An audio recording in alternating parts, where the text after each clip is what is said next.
So it's not overly shocking when Rachel Held Evans became or at least started attending a Episcopalian church. I don't know if she's joined or whatever that would involve. I have no earthly idea. Anyway,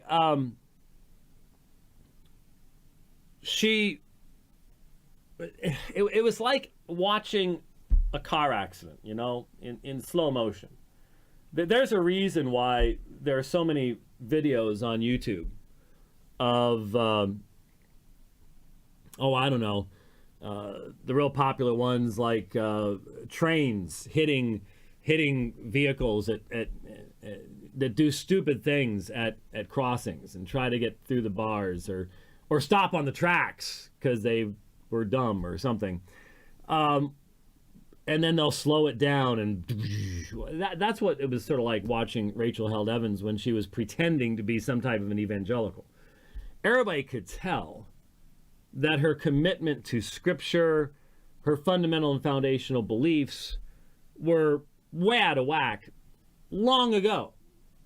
And many of us pointed that out, and of course, you are unloving, and you are narrow, and blah, blah, blah, blah, blah. There's not even anything new. There's nothing unique here. It's just that, unfortunately, this woman got a voice amongst believing Christians.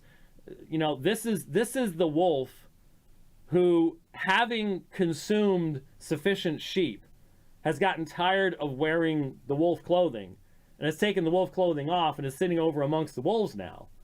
And unfortunately, still gets interviewed. Well, tell us a little bit more about your time amongst the sheep. And that's what's going on with it.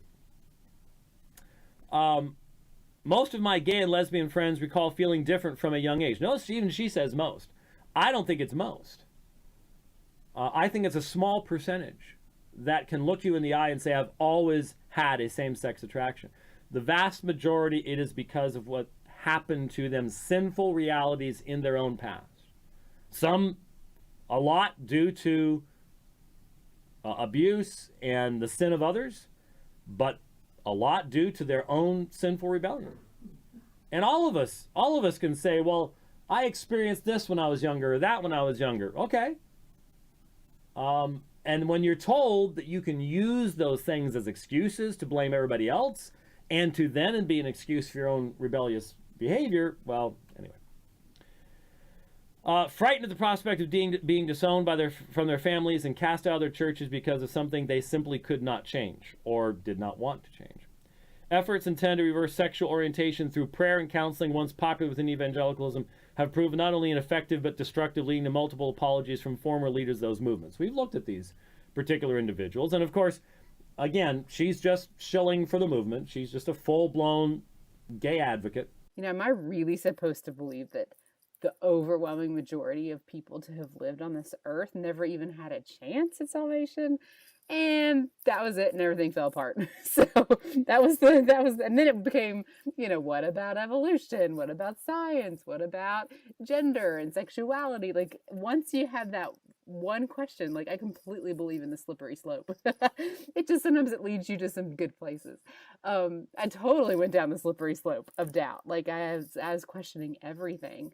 And it's been hard, it's isolating, it's lonely to go through that experience a lot.